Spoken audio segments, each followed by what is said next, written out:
بلا تاخیر جناب سلیمان احمد خان صاحب سے ملتمس ہوں کہ وہ تشریف لائیں اور ہمارے اس پروگرام کو آگے بڑھائیں۔ آج ورلڈ ارتھ ڈے ہے۔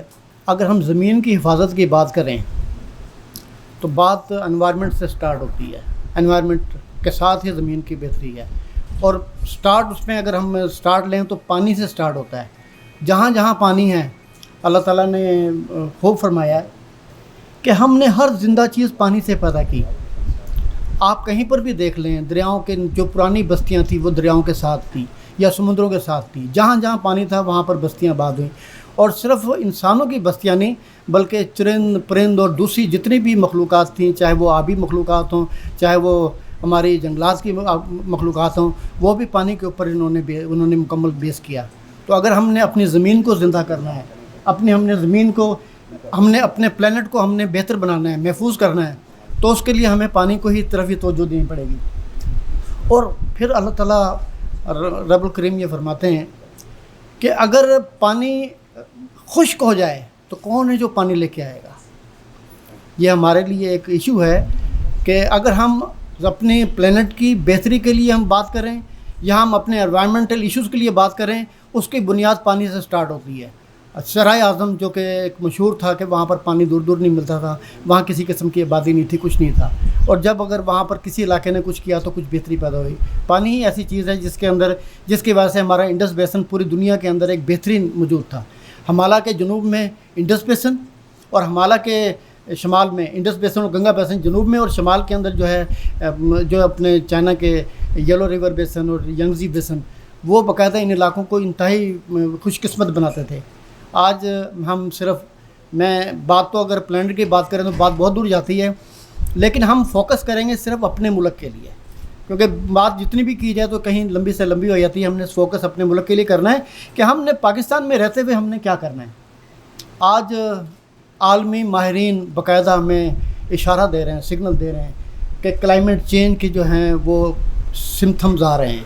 5 سال بڑی مشکل بات ہے، اور 10 سالوں کے اندر جو ہے نا انتہائی خطرناک صورتحال پیدا ہوگی، سونامیز آئیں گے۔ ابھی جس طرح چند دن پہلے ایک چھوٹا سا گلیشیئر پھٹا ہے شپسپیر کا، یہ ایک چھوٹا سا تھا۔ 2010 کے اندر بھی ہمارے عطا آباد کے اوپر ایک جو پھٹا تھا، تو تقریباً 54 ملین ایکڑ فٹ کا پانی اس سال جولائی کے لاسٹ میں آیا تھا، اور چند دن کے اندر تقریباً 30-35 ملین ایکڑ فٹ پانی سمندر میں چلا گیا تھا۔ یہ ایک ایسی چیز تھی جس پر ہمیں توجہ دینی چاہیے۔ ایسے سونامیز آ سکتے ہیں، اور اللہ رحم کرے، ہمارے گلیشیئر تو ہزاروں کی تعداد میں، لیکن اگر کوئی بڑا گلیشیئر پھٹا تو اس وقت کیا صورتحال ہوگی؟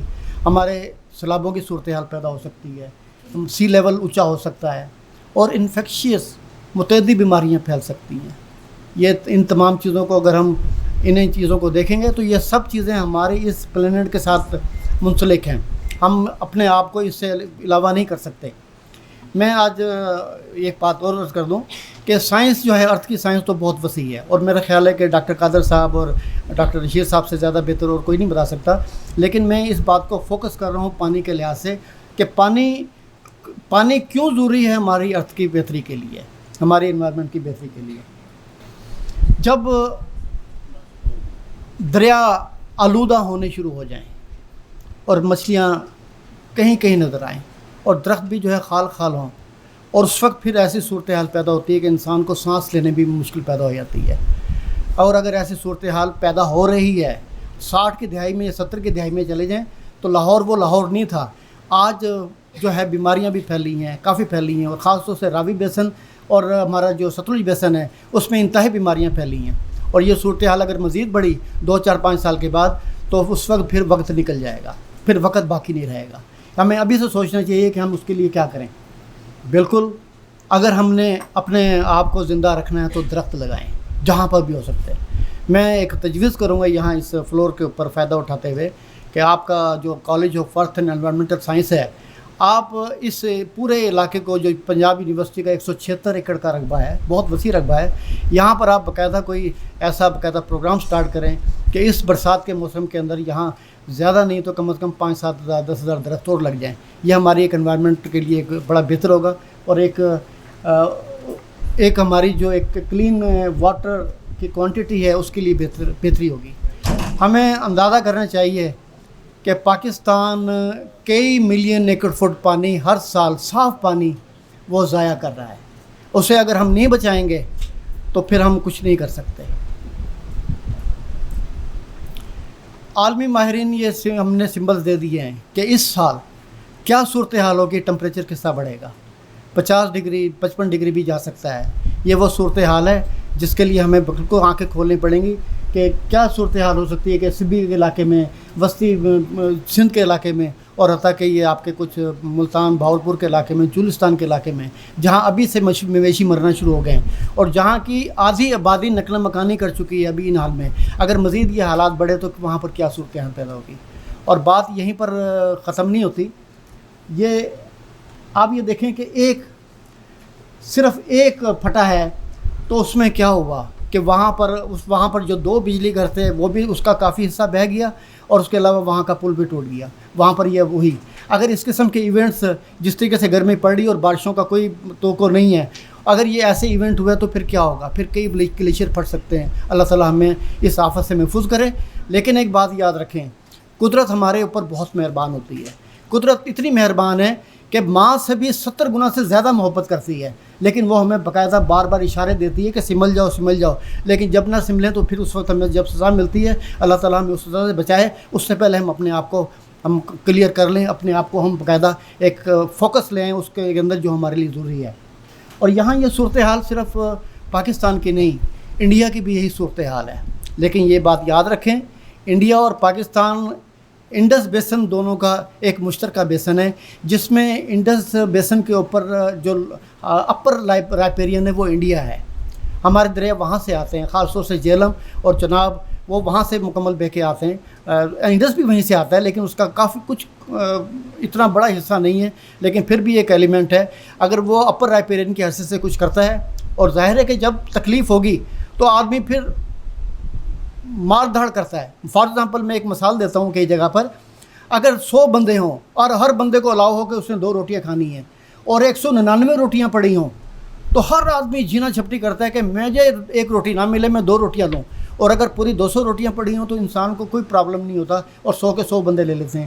لیکن جب یہ پانی کی تکلیف ہوگی تو انڈیا اور پاکستان میں جینا جھپٹی شروع ہوگی. جب جینا جھپٹی شروع ہوئی تو اس وقت پھر ہمیں یہ سوچنا چاہیے کہ کیا ہوگا. یونائٹڈ نیشن کی باقاعدہ کشمیر کے اوپر ایک باقاعدہ ریزولوشن ہے, لیکن اس ریزولوشن کی کیا پرواہ کی ہے انڈیا نے. اگر اسی طرح انڈس بیسن پر بھی باقاعدہ ہمارا ایک باقاعدہ ایگریمنٹ ہے سنتاس معاہدے کے تحت, انڈس واٹر ٹریٹی ہے, لیکن اگر ان حالات کی وجہ سے اگر انڈیا نے کچھ کیا انڈس واٹر ٹریٹی کے اوپر انٹرپشن, تو کیا ہماری ایسی صورتحال ہے کہ ہم انڈیا سے کر سکیں؟ ہمارے انڈس واٹر کمیشن کو بھی آنکھیں کھولنی چاہیے, اور ہمارے جو پانی کے جو اپنے ڈپارٹمنٹس ہیں تمام 4 صوبوں میں, انہیں بھی دیکھنا چاہیے کہ پانی کا فلو کہاں آ رہا ہے, کتنا آ رہا ہے, اور اسے ہم مینیج کس طرح کر پا رہے ہیں یا کہاں ضائع ہو رہا ہے. اگر ہم ان اداروں کو ہم اسٹرینتھن نہیں کریں گے تو پھر یہ یاد رکھ لیں کہ جب ہم اپنے وسائل کے اوپر مکمل طریقے سے ہم گرپ نہیں کریں گے تو پھر کوئی کچھ بھی کرے. اب انڈیا سے پانی آتا ہے, پاکستان بہت عرصے سے چیخ رہا ہے کہ بھئی آپ جو پانی کا فلو ہے اس کا ہمیں ریکارڈ دیں, لیکن تقریباً یہ 8-9 سال سے یہ بات چل رہی ہے اور انڈیا جو ہے وہ پراپرلی ریکارڈ نہیں دیتا کہ کتنا پانی آ رہا ہے. آپ میں سے ابھی آپ بچے ہیں, لیکن مجھے وہ 88-89 کی بات یاد ہے جب لاہور میں جب یہ راوی میں اور ستلج میں پانی آیا تھا اور لاکھوں کیوسک پانی آیا تھا. اس کی وجہ سے کیا ہوا تھا کہ آپ کے پورے سڑکیں پورے رابطے بند ہو گئے تھے. پنجاب 3 حصوں میں ڈیوائیڈ ہو گیا تھا. وہ کیا تھا, انڈیا نے کوئی کسی قسم کی یہ نہیں دی کہ بھی ہم کتنا پانی بھیج رہے ہیں. اگر اسی پانی کو وہ 2 لاکھ کیوسک کے حساب سے بھیجتا تو آٹومیٹکلی ہم اس سے قاعدہ اسی کے پلان کر سکتے تھے. لیکن جب ایک دم پانی آیا 5 لاکھ 6 لاکھ کیوسک کے حساب سے, تو اس وقت یہ صورتحال بند ہوئی. مجھے یاد ہے کہ ہمارے لاہور شہر بھی آدھا ڈوب گیا تھا, نہر توڑنی پڑی تھی, اور نہر ٹوٹنے کی وجہ سے پورا سمنا بعد میں گاڑیوں کے اوپر سے پانی گزر گیا تھا. یہ صورتحال تھی. یہ صورتحال 2010 کے فلڈ کی ہے. صرف ایک فلڈ میں وہ جو 54 ملین ایکڑ فٹ پانی, اس سے زیادہ پانی سمندر میں گیا ہے, اس سال $43 بلین کی ہمارا نقصان ہوا ہے, ہماری اکانومی لاس گئی ہے. $43 بلین. اندازہ کریں ایک سال میں, کسی سال جب فلڈ آتے ہیں شدید, کبھی $10 بلین, کبھی $20 بلین, کبھی $43 بلین, اور اسی سال کے اندر صرف فلڈ کے دوران 1781 بندے مرے ہیں. یہ اور جب فلڈ کے بعد میں مکمل جب مینیج کیا گیا تھا 2000 سے زیادہ بندے جو ہے فلڈ کی وجہ سے وہ ان کی کیولیٹیز ہوئی تھی. تو یہ تمام وہ چیز ہے جو کہ جس کے لیے ہمیں اگر ہم پانی کو کنٹرول نہیں کرتے تو ہمیں یہ خسارے بھی برداشت کرنے پڑتے ہیں. ڈاکٹر سلمان شاہ ایک عالمی ماہر ہیں, وہ یہ بتاتے ہیں کہ اگر ہم وقت کے اوپر کالا باغ ڈیم بنا لیتے تو 1000 بلین ڈالر کی ہم اپنی اکانومی بڑھا چکے ہوتے. ہمارے اوپر کتنا ہے, صرف 130 بلین ڈالر, اور 1000 بلین ڈالر کا ہم لاس کر چکے ہیں. ہمیں 1000 بلین ڈالر کی کوئی توجہ ہی نہیں. اندازہ کریں کہ کیا وہ لوگ محب وطن ہو سکتے ہیں جو 1000 بلین ڈالر کا نقصان کر دیں. یہ سوال انشاءاللہ تعالی ہم نیشنل فورم پہ بھی اٹھا رہے ہیں اور وہ اس سے چیز کریں گے. لاہور ہائی کورٹ کا جو فیصلہ تھا اس کے اندر میں بھی موجود تھا, میری پٹیشن تھی کالا باغ ڈیم کے حوالے سے. پھر اب یہ سوال ہم باقاعدہ انشاءاللہ تعالیٰ اگلے مہینے ہمارا پروگرام ہے کہ یہ باقاعدہ ہم سوال سپریم کورٹ کے اندر بھی اٹھا رہے ہیں کہ ان چیزوں کا ذمہ دار کون ہے. اب تو وقت آ گیا ہے اور اب وقت باقی نہیں رہا. اگر اب بھی فیصلہ نہیں کیا تو پھر کیا صورتحال ہوگی. یہ میں اب پانی کی طرف آتا ہوں جو ہمارا اصل ٹاپک ہے. یہ لاہور کی میں نے اگزامپل دی ہے کہ ہمارا 70s تک پانی تو ایسا تھا کہ ہینڈ پمپ لگتا تھا اور صرف ہم 26 فٹ کے فاصلے سے 20 فٹ کے نال اور 6 فٹ کا جو ہوتا تھا فلٹر, اس کے ذریعے ہم پانی نکالتے تھے اور پانی بڑا اچھا ہوتا تھا. اور اگر موٹر لگاتے تھے تو 80 فٹ کے اوپر 4 پائپ لگا کے تو بہترین ہم موٹر لگاتے تھے. لیکن آج 250 فٹ تک کا پانی 300 فٹ تک کا پانی پینے کے قابل نہیں ہے. ہم لگاتے ہیں تو وہ پینے کے قابل نہیں ہیں. اور جو میاں شہباز شریف صاحب نے جو لگائے تھے, یہ ایک بات ہم یاد رکھیں کہ وی آر پاکستانی. ہم نے صرف پاکستان کی بات کرنی ہے, ہمیں کسی سیاسی پارٹی سے کوئی غرض نہیں. ہم نے یہ دیکھنا پاکستان کے لیے کیا مفید ہے. 400 فٹ کی گہرائی پر جب وہ ٹیوب ویل لگے تھے, ہماری کنٹیمنیشن ہر سال, یہ پانی تو نیچے ہر سال 3-4 سے 5 فٹ نیچے جا رہا ہے, لیکن جو ہم اپنا سیوریج کا پانی بیچ کے اندر ملا رہے ہیں اس سے ہماری کنٹیمنیشن بڑھ رہی ہے اور ہمارا وہ پانی آلودہ آ رہا ہے. آج 400 فٹ پہ کئی ٹیوب ویل لگے ہوئے ہیں, اس کا پانی اب پینے کے قابل نہیں رہا. وہ اچھے کسی فلٹر کے ساتھ تو چل جائیں اور یہ مزید چیز جا رہی ہے. اور اس کے بعد آج صورتحال یہ ہے کہ 130 فٹ سے لے کے 500 فٹ تک پانی موجود ہے لیکن پینے کے قابل نہیں ہے. واسا کا بھی جو ہے وہ تقریباً 700-800 پہ لگ رہے ہیں. اور اس کے بعد انہوں نے جو اپنے اسٹیمیٹ بنایا تقریباً کوئی 20-22 مقامات ہیں جہاں 1300 فٹ پہ پانی ہے اور اس سے نیچے چٹان ہے, اس سے نیچے بات نہیں ہے. آپ یاد رکھیں کہ اگر یہ صورتحال اسی طریقے سے بڑھتی گئی اور ہم اپنے آنکھیں بند کیے گئے تو 10-12 سال کے بعد پھر ہمیں شاید لاہور سے بھاگنا پڑے. تو یہ ہماری وہ صورتحال ہے. اس کے لیے وہ پھر ایک سویلائزیشن کا اینڈ ہوگا. آپ یہ عالمی ماہرین نے یہ دیا ہے 17 ملک ہیں جس کے اندر بیشتر ممالک جو ہیں ہمارے مڈل ایسٹ کے ہیں. پانی کی کیا صورتحال ہے, اس میں ہمارا انڈیا بھی شامل ہے اور پاکستان بھی شامل ہے. لیکن آپ یاد رکھیں, آپ کو پتہ ہوگا دی گریٹ ڈیزرٹ, سہارا ڈیزرٹ, صحرائے اعظم بہت خطرناک تھا. وہ ان کے نام اس میں نہیں ہے, نہ ایجپٹ کا ہے, نہ الجزائر کا ہے, نہ نائجر کا ہے. آخر کیا صورتحال ہے کہ وہاں پر اتنا زبردست ڈیزرٹ ہیں اور وہاں پر وہ پانی وہ جو ہے ان 17 ملکوں میں شامل نہیں ہے. ہم پاکستان کا شامل ہے جو اس کے پاس بہترین گلیشیئرز کے علاقے ہیں, انڈیا کا شامل ہے, مڈل ایسٹ کا شامل ہے. مڈل ایسٹ نے بہت ترقی کی لیکن آبی وسائل کے لحاظ سے اس نے جو کچھ بھی کیا صرف پینے کے پانی کے لیے کیا, انوائرمنٹ کے لیے مکمل نہیں کیا. ان ممالک کے نام بھی بیچ میں شامل ہیں. یہ تمام جو چیزیں ہیں یہ ہمیں دکھاتی ہیں کہ پانی کی کمی ضروری نہیں کہ پانی کی کمی وجہ ہے.